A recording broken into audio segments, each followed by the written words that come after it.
The Valiant Dawn moved slowly through the docking procedures at Kepler Crossing, the massive space station that served as neutral ground for dozens of alien species. Captain Jake Morrison stood on the bridge watching through the main viewport as other ships hung in space around them. Each vessel looked more impressive than his own. Sleek hulls that curved like daggers, glowing energy fields that shimmered with power. Weapons that pulsed with barely contained force. His ship looked nothing like those. The Valiant Dawn was a blocky rectangle with visible welding marks along its gray hull. The armor plates looked thick and outdated. There were no fancy lights, no elegant curves, nothing that screamed power or advanced technology. To anyone watching, it looked like a cargo hauler that someone had awkwardly converted into a warship. "We're cleared for docking at Port 7, said Danny Wright from the communication station. He was young, barely 25, but he had a good ear for the subtle tones in alien voices. "They sound surprised we actually showed up." Lisa Hayes, the first officer, smiled slightly. She was a tall woman with sharp eyes who missed very little. Let them be surprised. "We're here for diplomacy, not a beauty contest." The docking clamps engaged with a metallic thunk that echoed through the hull. Jake straightened his uniform and nodded to his crew.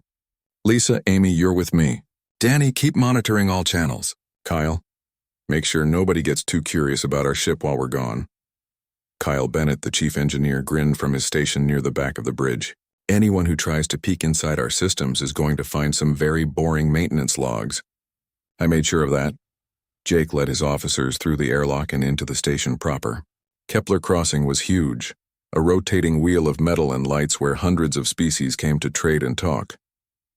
The corridors were wide enough for beings twice as tall as humans. The air smelled strange, filtered and recycled through systems designed for a dozen different atmospheric preferences. They entered the council chamber where the diplomatic meeting would take place. It was a circular room with a high ceiling and seats arranged in a ring. Representatives from 15 different species were already there, talking among themselves in various languages that the translation devices struggled to interpret perfectly. Jake found the seats marked for Earth's delegation and sat down. Amy Carter, his tactical officer, sat to his right. She was quiet by nature, always watching and calculating. Lisa took the seat on his left, her datapad already open with notes. The meeting began with the usual formalities. Various species discussed trade routes, resource-sharing agreements, and territorial boundaries. Jake listened carefully, speaking only when Earth's interests were directly involved. He kept his tone respectful but firm. Humanity was new to this galactic community, having achieved faster-than-light travel only 30 years ago. They were still proving themselves worthy of a seat at these tables.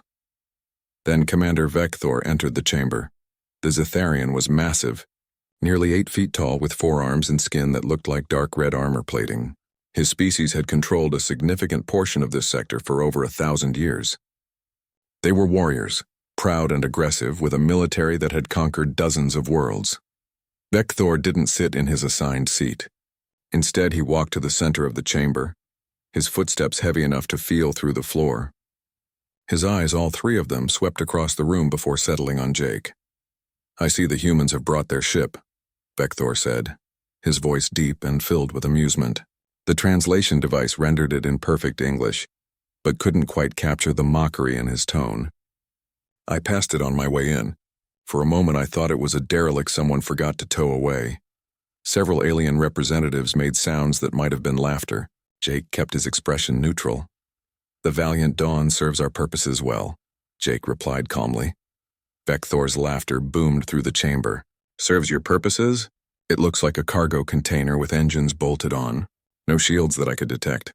No visible energy weapons. Your species claims to deserve recognition in this sector, yet you arrive in that?" He gestured dismissively.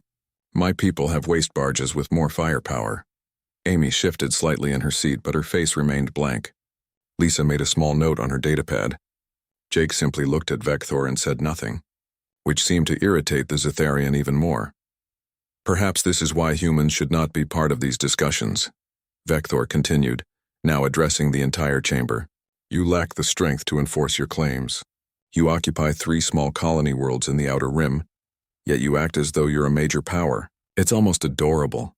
"We're here for diplomatic solutions," Jake said evenly, "not to measure military strength." "Diplomacy." Vector's 3 eyes narrowed. "Diplomacy is backed by power. Without power, diplomacy is just begging, and your ship suggests you have very little power to speak of. The chamber fell quiet. This was more than just mockery now. This was a direct challenge to Earth's legitimacy. Jake felt the weight of every alien gaze on him. Some looked curious. Others looked sympathetic. A few looked hungry, like predators sensing weakness. The Zetharian Empire has decided, Vector announced, that the 3 human colonies in the Outer Rim would be better served under our protection. We are offering Earth a generous arrangement. Surrender administrative control of those worlds and we will ensure their safety. Refuse and we will be forced to take more direct action. Jake stood slowly. Around him he could feel the tension in the room increase. This wasn't part of the scheduled meeting. Vector had just announced an annexation in front of the entire council, forcing Earth to either submit or fight. Those colonies are home to over 2 million human citizens, Jake said quietly. They're not bargaining chips. Earth will not surrender them. Vector smiled, showing teeth designed for tearing meat. Then let me be clear, human.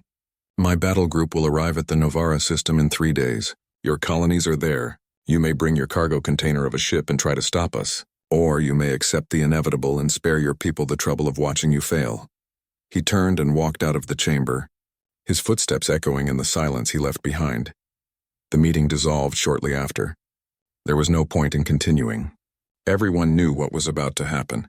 Jake, Lisa, and Amy walked back to their ship in silence. The corridors of Kepler Crossing seemed longer on the return trip. Through the windows, Jake could see the Crimson Talon, Vector's flagship. It was huge, bristling with weapons, its hull glowing with active shield emitters.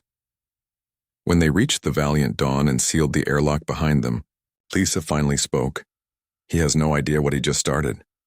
Jake walked onto the bridge and looked at his crew.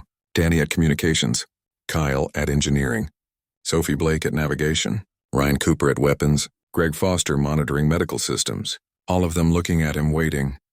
Set course for Novara system, Jake said quietly. Best speed. We have 3 days to prepare. As the Valiant Dawn undocked and turned away from Kepler Crossing, every sensor in the station watched it go. Most of the observers felt pity for the humans.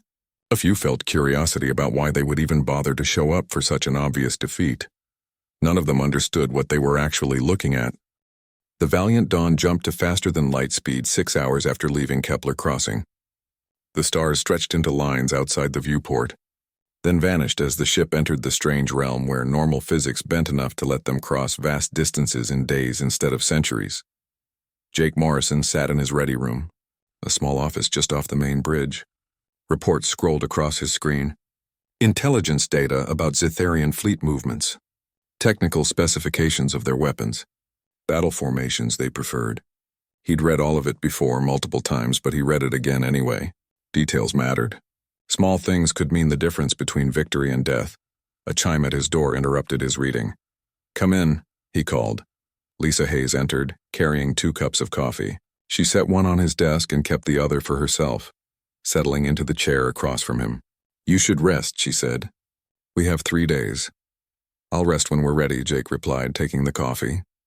It was too hot and tasted slightly burnt, the way it always did from the ship's processors.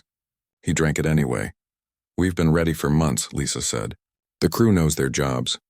The ship is in perfect condition. Kyle has checked every system 3 times already, and he'll probably check them 3 more times before we arrive.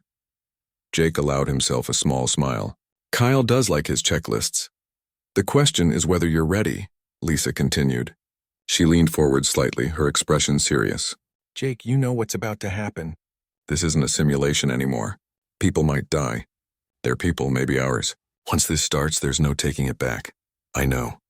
Jake set down his coffee and met her eyes. I've thought about nothing else since Vector made his challenge. But what choice do we have? 2 million people live in those colonies. Families, children, people who left Earth to build something new. We can't just abandon them because some alien warlord decides he wants their worlds. I'm not suggesting we abandon them, Lisa said. I just want to make sure you're not carrying this all by yourself. The crew believes in you. They trust you. But they also need you to trust them. Jake nodded slowly. I do trust them. Every single one of them. That's why I know we're going to win. Lisa smiled and stood to leave. Get some rest, Captain. That's an order from your first officer.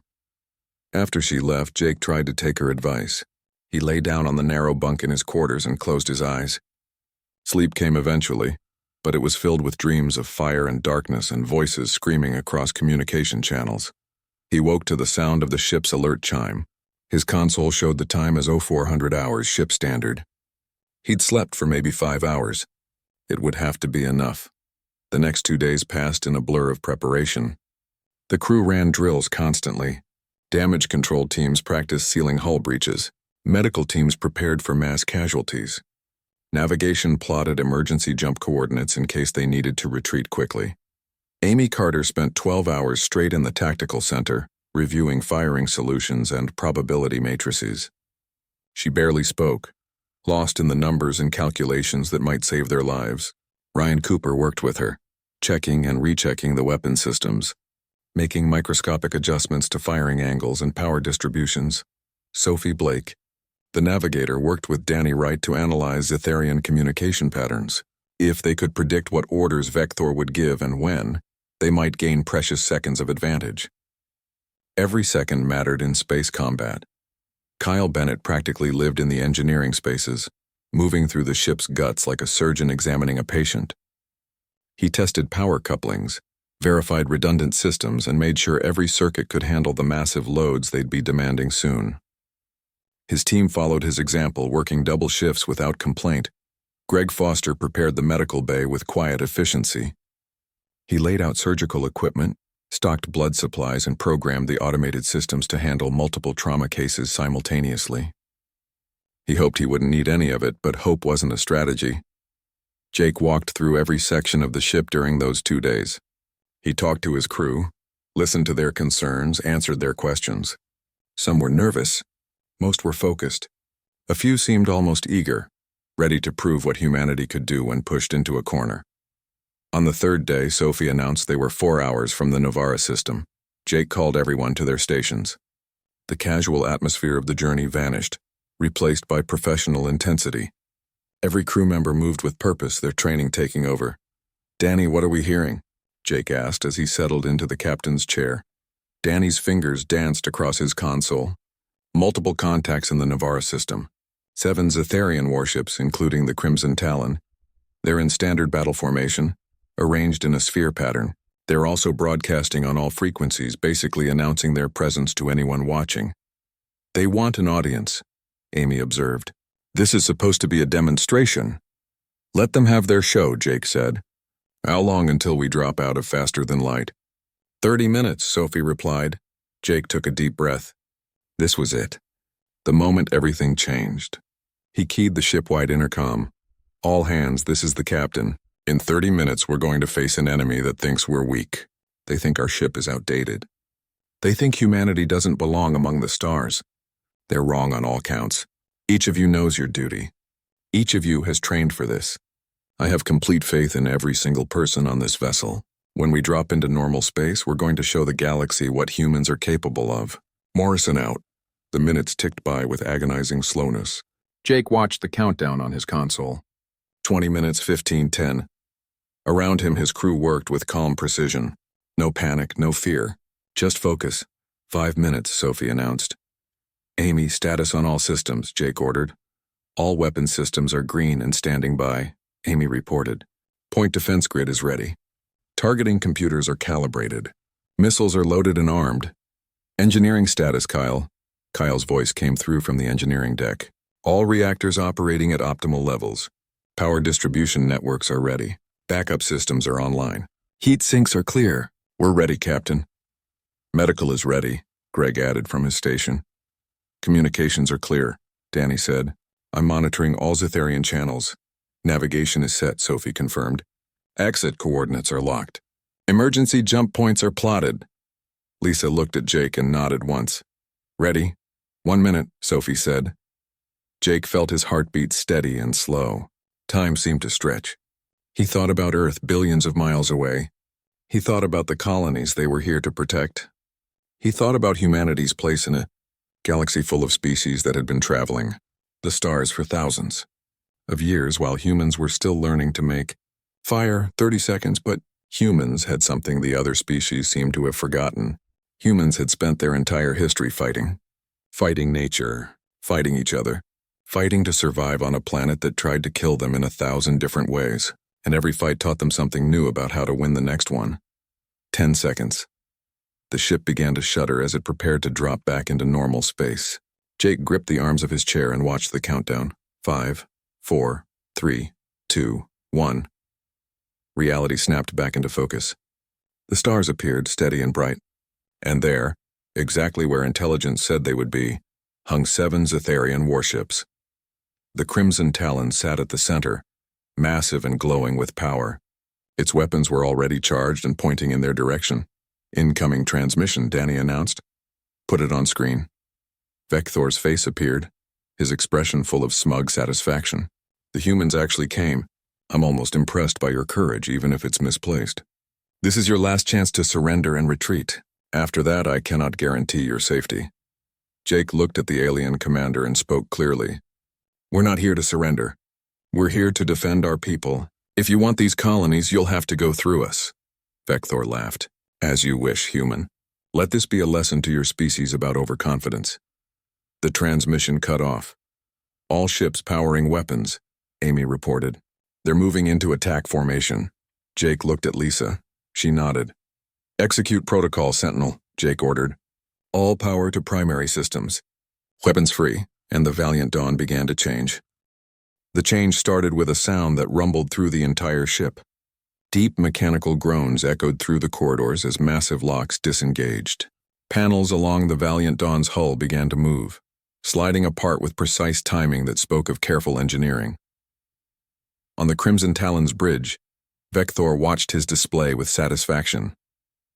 His 7 warships were moving into their standard attack formation, a sphere that would let them fire from multiple angles while their shields overlapped for protection. The human ship just floated there, seemingly frozen in space. "Weapons range in 40 seconds, his tactical officer reported. "Good," Vecthor said. "I want this to be quick but memorable. Disable their engines first. Let them drift for a while before we finish them. Fear teaches better lessons than death." But then his sensors began showing something strange. "Commander, the human vessel is changing configuration," the tactical officer said. Confusion clear in his voice, Vecthor leaned forward. On his screen he watched as the blocky, ungainly human ship began to transform. Those panels he'd dismissed as cheap armor plating were opening up. Underneath was something different, something that made his confidence falter just slightly. On the Valiant Dawn's bridge, Jake watched his status displays turn green one by one. "Hull reconfiguration at 70%, Lisa reported.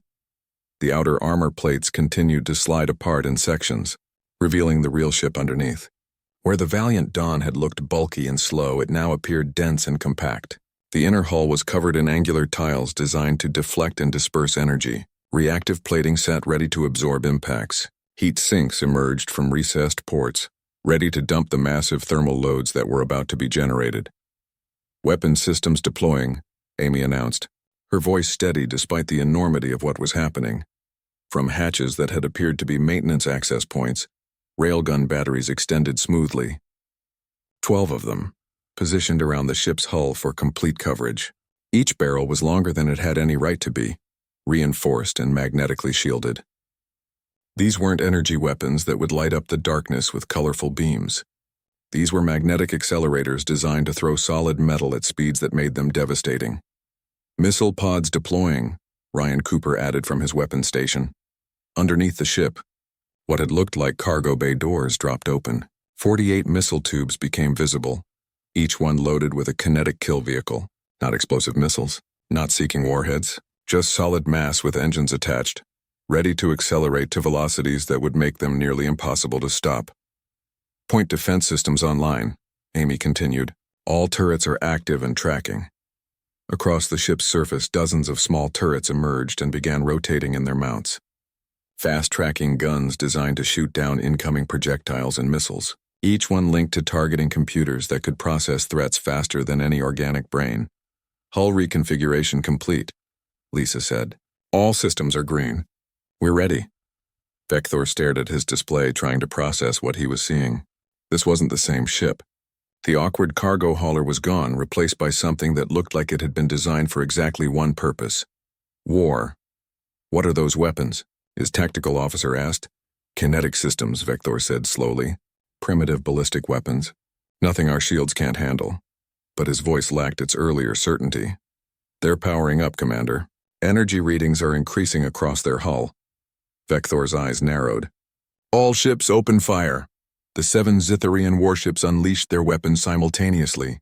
Plasma cannons fired streams of superheated matter that glowed like small stars. Energy beams lanced through space, invisible except where they ionized stray hydrogen atoms. Phase disruptors sent ripples of exotic energy that could tear through normal matter. It was an overwhelming display of firepower, enough to vaporize a dozen ships the size of the Valiant Dawn. Sophie Blake's hands moved across her navigation console with practiced speed. "Evasive pattern Delta 7, she announced. The Valiant Dawn didn't try to dodge in the traditional sense. It couldn't. The ship was too massive for quick maneuvers. Instead, Sophie had calculated the incoming fire angles and adjusted their position by small degrees. The ship rolled slowly, presenting its angled armor at precise positions. The plasma streams hit the Valiant Dawn's hull and splashed across the reactive plating. The armor was angled at 45 degrees, designed to deflect rather than absorb. The superheated matter flowed around the ship like water around a stone. Some energy got through, scorching the heat dispersion tiles, but the bulk of it was redirected harmlessly into space. The energy beam struck next, and here the Valiant Dawn's real genius showed. The angled tiles weren't just armor. They were mirrors, highly reflective surfaces that bounced the beams away at angles. Not all of them, but enough. The beams that did hit straight on were absorbed by materials designed to handle extreme heat, then dissipated through the heat sinks that glowed red as they radiated the energy away. Hull temperature rising, but within tolerances, Kyle reported from engineering. Armor is holding. Heat sinks are at 40% capacity. Shields on enemy ships are at full strength, Amy said. They're not expecting return fire yet. Jake kept his eyes on the tactical display. The Zitharian ships were still in their sphere formation, confident that their shields would protect them. Those shields were impressive, powerful energy fields that could stop plasma bolts and energy beams with ease. But shields were designed for the weapons that everyone else used. Energy weapons, explosive warheads, the kinds of weapons that were common across the galaxy. Humanity had watched and learned. And then they'd built something different. "Target the Crimson Talon," Jake ordered quietly. "All railguns, fire." Amy's fingers moved across her console. Firing. There was no dramatic buildup. No charging sound or glowing barrels. The railguns simply fired. 12 tungsten penetrators, each one weighing 50 kilograms, were accelerated down magnetic barrels. In the space of 2 seconds, they went from 0 to 3% of light speed. The kinetic energy in each projectile was enormous. More than most missiles. More than many bombs. They crossed the distance to the Crimson Talon in less than a second. The Zitharian shields were powerful, but they were energy barriers designed to slow and stop incoming projectiles. They could handle objects moving at normal speeds. They could even handle fast missiles, but these weren't moving at normal speeds. The first penetrator hit the shield and kept going. The shield tried to slow it down, and it did, marginally. The penetrator lost maybe 5% of its velocity pushing through the energy field. Then it hit the Crimson Talon's hull. The ship was big, heavily armored, and well built. The armor was designed to handle energy, weapons, and explosive impacts. It was not designed to handle a 50-kilogram piece of tungsten moving at nearly 9,000 kilometers per second. The penetrator punched through the armor like it wasn't there. It kept going through the ship's interior, vaporizing everything it touched from sheer kinetic energy. It exited through the other side, leaving a perfectly cylindrical hole that glowed white-hot at the edges. Then the other 11 penetrators hit. On the Crimson Talon's bridge, Vector was thrown from his chair as the ship shuddered violently. Alarms screamed from every console. Damage reports flooded in faster than anyone could read them. "Multiple hull breaches," someone was shouting. "Engineering Section 3 is gone. Reactor containment is failing in Section 7. We've lost primary power to the forward weapons." "How?" Vector pulled himself up, his 3 eyes wide with shock. "How did their weapons penetrate our shields?" "They're kinetic projectiles, Commander," his tactical officer said, his voice shaking. "Solid matter moving at relativistic speeds. Our shields barely slowed them. "Return fire," Vector snarled. "All ships, focus everything on that vessel." But the valiant Dawn wasn't done. "Launching missiles," Amy announced. From the pods underneath the ship, 48 missiles launched in rapid succession. They didn't spread out to seek targets. Instead, they formed into groups, 8 missiles per target, and began to accelerate. Unlike traditional missiles that used chemical propellants and reached their maximum speed quickly, these were kinetic kill vehicles with continuous burn engines. They started slow and just kept accelerating, faster and faster, burning their fuel with brutal efficiency. The Zetharian ships launched countermeasures, decoy flares designed to confuse seeking warheads, electronic jamming to disrupt guidance systems, point defense weapons that fired at incoming threats. But the human missiles didn't track heat signatures or follow sensor locks. They were on ballistic trajectories calculated and plotted before launch. And the countermeasures couldn't stop solid objects that just kept getting faster. The first wave of missiles reached their targets. 3 Zetharian cruisers took direct hits. The missiles didn't explode. They didn't need to. At the speeds they'd reached, they were like hammers striking glass. Shields flared and failed. Hulls buckled and tore. Systems overloaded from the sheer force of the impacts. One cruiser's reactor went critical, flooding its compartments with radiation that killed the crew in seconds. Another lost all power, its crew knocked unconscious by the deceleration forces transmitted through. The remaining 4 Zetharian ships were no longer maintaining their formation. 3 of them were trying to put distance between themselves and the valiant Dawn, their engines burning hard as they accelerated away. The Crimson Talon, damaged but still functional, was attempting to limp to a safer position while its crew worked desperately to restore damaged systems. 2 cruisers are charging weapons, Amy reported. They're trying to cover the Crimson Talon's retreat. Jake watched the tactical display. The 2 Zetharian cruisers, each one twice the size of his ship, were positioning themselves between the valiant Dawn and their flagship. It was a brave move, probably ordered by officers who knew they were likely sacrificing themselves to save their commander. "Target both cruisers," Jake said. "Fire at will." The railguns spoke again, their magnetic coils humming with power as they launched penetrators across the diminishing distance. The Zetharian cruisers had adjusted their shield frequencies, trying to find a setting that would better resist kinetic impacts. It helped marginally. The penetrators lost more velocity passing through the enhanced shields, but marginally wasn't enough. The tungsten rounds still hit with devastating force. One cruiser took hits across its bow, punching through the command section. The ship didn't explode, but it went dark, all its systems failing simultaneously as power conduits were severed and control systems destroyed. It began to drift, tumbling slowly in the vacuum. The second cruiser managed to fire its weapons before the penetrators reached it. Plasma bolts screamed toward the valiant Dawn, along with a spread of their own missiles, conventional warheads designed to overwhelm defenses with numbers. "Incoming fire," Amy announced. "Point defense engaging." The small turrets across the valiant Dawn's hull came to life. They didn't fire energy beams or plasma. They fired solid projectiles, thousands of them, creating a wall of metal in the space between the ship and the incoming threats. The Zetharian missiles flew into that wall and disintegrated. They were fast, but the targeting computers were faster, calculating intercept points and filling those spaces with tungsten fragments. Explosions blossomed in the darkness as warheads detonated harmlessly, too far away to damage the human ship. The plasma bolts were harder to stop. Point defense could shoot down missiles, but plasma was just superheated matter. The turrets couldn't intercept it, but Sophie Blake could predict where it would be. Evasive rotation. "Mark III," Sophie called out. The valiant Dawn rolled again, presenting a different angle of armor to the incoming plasma. The bolts splashed across the hull, and again the angled plating deflected most of the energy. The heat sinks glowed brighter, working hard to radiate the absorbed heat back into space. "Hull temperature at 60% of maximum," Kyle reported, "still well within safe limits. Armor integrity at 93%. Meanwhile, the penetrators from the valiant Dawn reached the second cruiser. It had tried to dodge, burning its engines to change position. But space combat didn't work like atmospheric flight. You couldn't turn on a dime. The ship's momentum carried it into the path of the incoming rounds. 5 penetrators struck home. The cruiser shuddered, atmosphere venting from multiple hull breaches. Its engines sputtered and died. Like its companion, it went dark and began to drift. 4 ships disabled, Amy said. 3 ships remaining, all attempting to escape. Danny Wright spoke up from communications. Captain, I'm intercepting Zetharian transmissions. They're calling for reinforcements and trying to figure out what's happening. They keep using the word impossible a lot. Let them call, Jake said.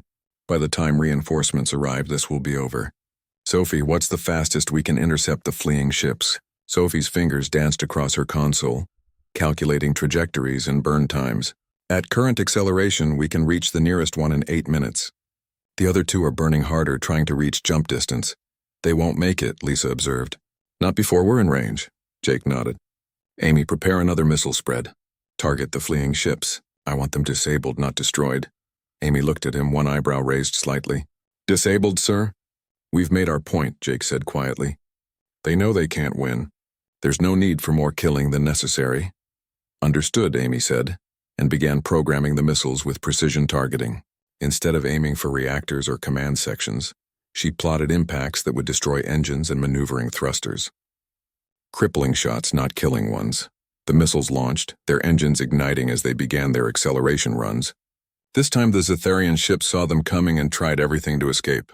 They launched all their remaining missiles in return, not aimed at the Valiant Dawn, but set to detonate in the path of the incoming kinetic kill vehicles.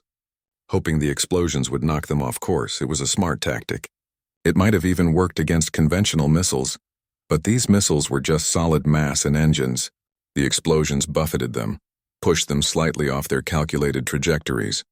But Amy had anticipated this.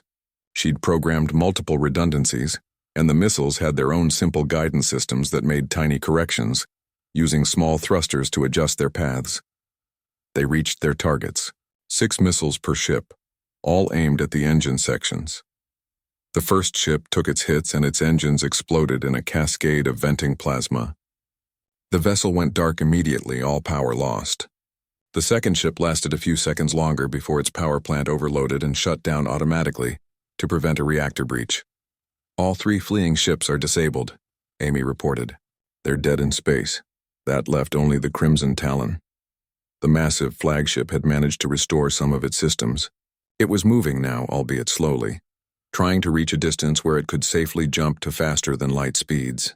Jake could see on his display that the ship was still dangerous. It had weapons online and its shields were operating at partial strength, but Vector wasn't trying to fight anymore. He was trying to escape. Hail the Crimson Talon, Jake ordered. Danny worked his console. Channel open, Captain. Vector's face appeared on the screen and Jake barely recognized him. The proud warrior who had mocked humanity 3 days ago was gone. This creature looked haggard, his dark red skin paler than it should be, his 3 eyes wide with something that might have been fear. You've won, human, Vector said, his voice rough. My fleet is destroyed. Finish it if you're going to. Jake leaned forward in his chair. Stop your engines, Commander. Power down your weapons. Do that and I'll let you live. Vector stared at him, confusion replacing fear. You're offering mercy? After what I said? After I threatened your colonies. I'm offering sense, Jake replied. You came here to make a point with violence. You failed. More violence won't change that. It'll just mean more people die for no reason. Stop your engines. We'll discuss terms. For a long moment, Vector said nothing. Jake could almost see the calculations happening behind those alien eyes. Pride warring with survival. The warrior culture of the Zetharians demanding he fight to the death, while basic survival instinct screamed at him to take the offer. Finally, Vector nodded slowly. Stand by. The transmission cut off. On the tactical display, the Crimson Talon's engines began to power down. Its weapons went offline. The ship was still there, still massive, but it was no longer a threat. They've surrendered, Lisa said softly. I don't think anyone's going to believe this. Oh, they'll believe it, Danny said. Because I've been monitoring the long-range communications.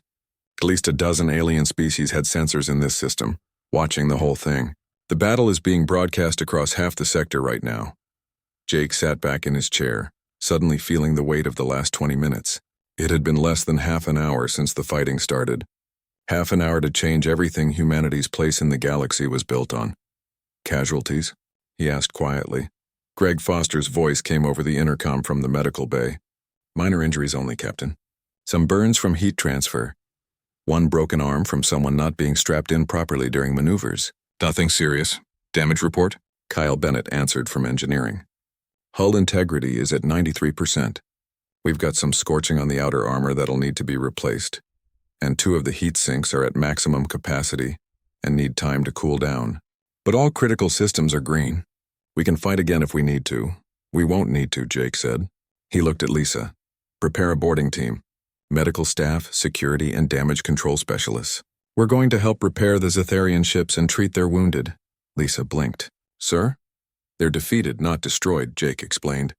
And they're going to go back to their empire and tell everyone what happened here. I want them to tell the truth, the whole truth. Yes, humanity has weapons that can defeat them, but also that humanity showed mercy when we could have shown cruelty. Both messages matter. Lisa smiled slowly. Understood.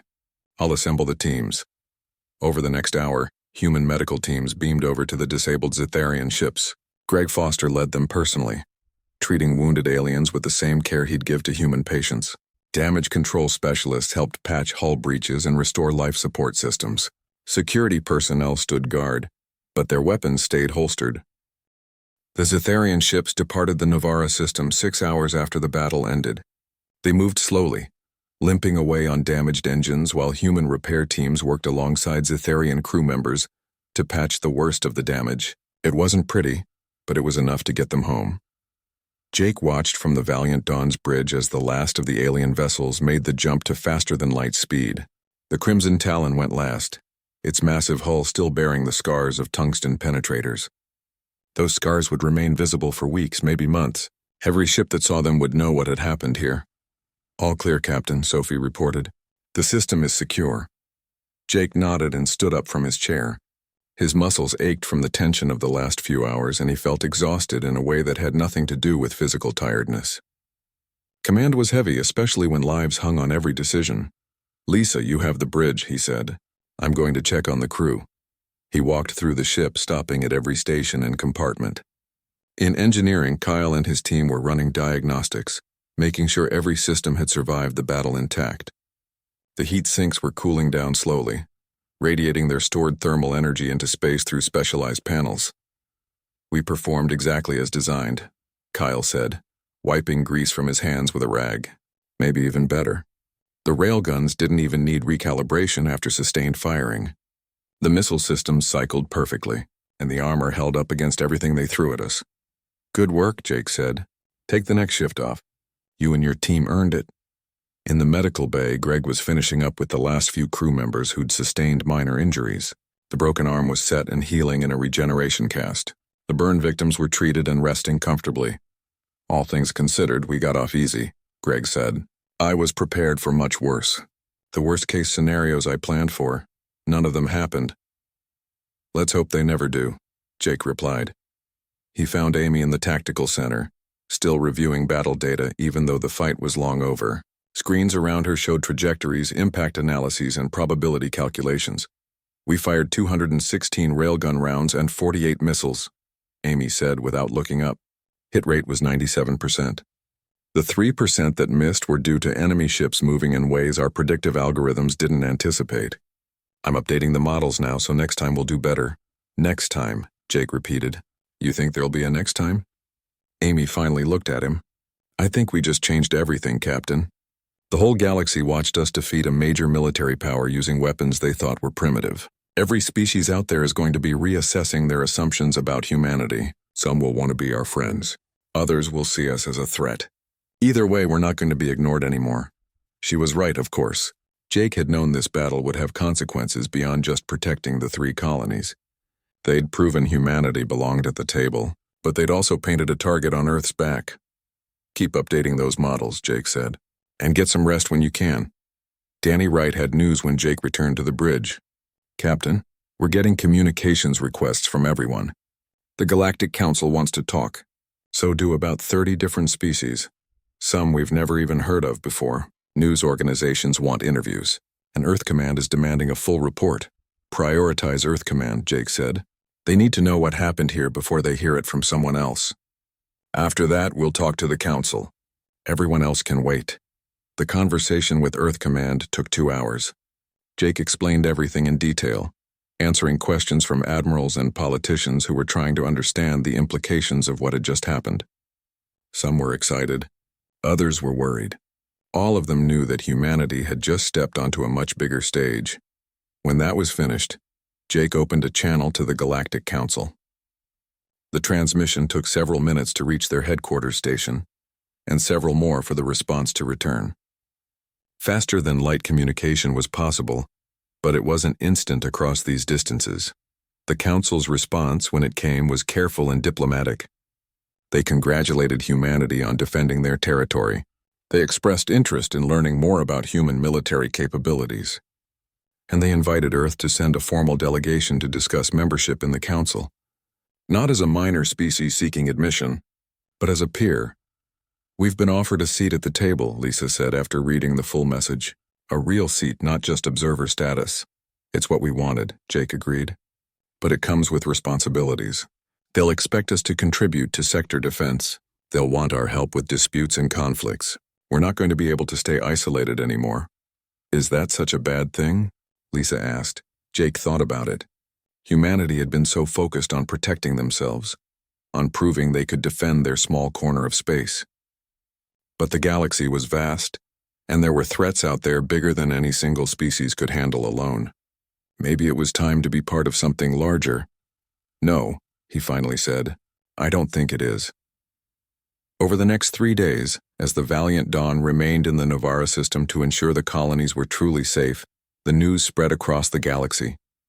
The battle recordings were analyzed by military experts from 100 different species. The consensus was clear. Humanity's approach to warfare was different and alarmingly effective. The use of kinetic weapons instead of energy systems had caught everyone off guard. Most species had moved past ballistic weapons thousands of years ago, considering them primitive and inefficient. But humanity had refined kinetic systems to an art form, creating weapons that were simple, reliable, and devastatingly powerful. Military academies across the galaxy began reviewing their doctrines.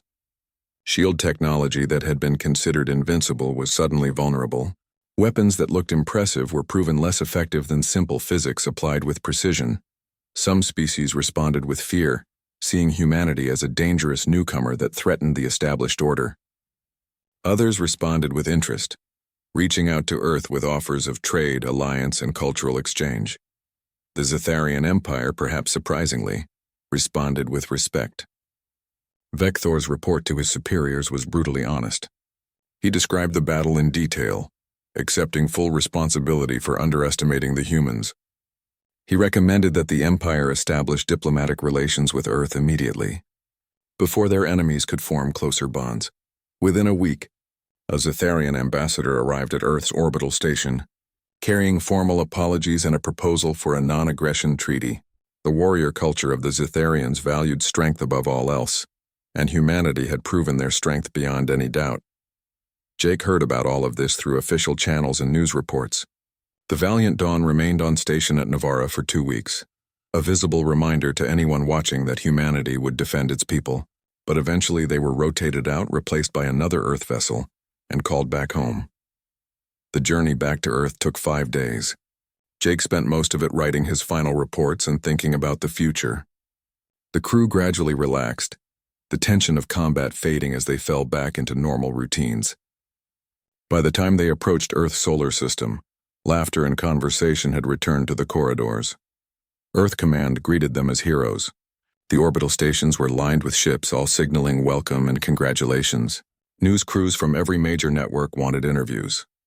Politicians wanted to shake their hands and be seen with them. But Jake insisted on one thing before any of that happened. He gathered his entire crew in the main cargo bay, the one large space on the ship where everyone could fit. "I want to say something before we dock," Jake told them. "What we did out there, what we accomplished, it wasn't because of fancy weapons or clever tactics. It was because of all of you. Every person on this ship did their job perfectly. You trusted each other, you trusted me, and together we showed the galaxy what humanity is capable of." He paused, looking at the faces of his crew. Kyle Bennett with his perpetually grease-stained hands, Amy Carter with her tactical mind that never stopped calculating, Sophie Blake who could navigate through anything, Greg Foster who cared for everyone like they were family, Danny Wright, who heard everything and missed nothing. Ryan Cooper, who made sure every weapon performed perfectly. Lisa Hayes, who kept everything running smoothly. And dozens of others. Crew members whose names might not appear in the official reports but whose work was just as vital. We're going to dock soon, Jake continued. There are going to be ceremonies and medals and people calling us heroes. That's fine, but I want you all to remember this moment. Right here, right now, on this ship. We're not heroes because we won a battle. We're a crew because we trust each other. That's what made the difference. That's what will always make the difference. The crew was silent for a moment. Then someone started clapping. Others joined in. Soon the entire cargo bay echoed with applause, not for Jake alone, but for all of them, for what they'd achieved together. The Valiant Dawn docked at Earth's primary orbital station 2 hours later. Jake was the first to step off, and he was immediately surrounded by officials and press. Cameras flashed. Questions were shouted from every direction. Someone tried to put a medal,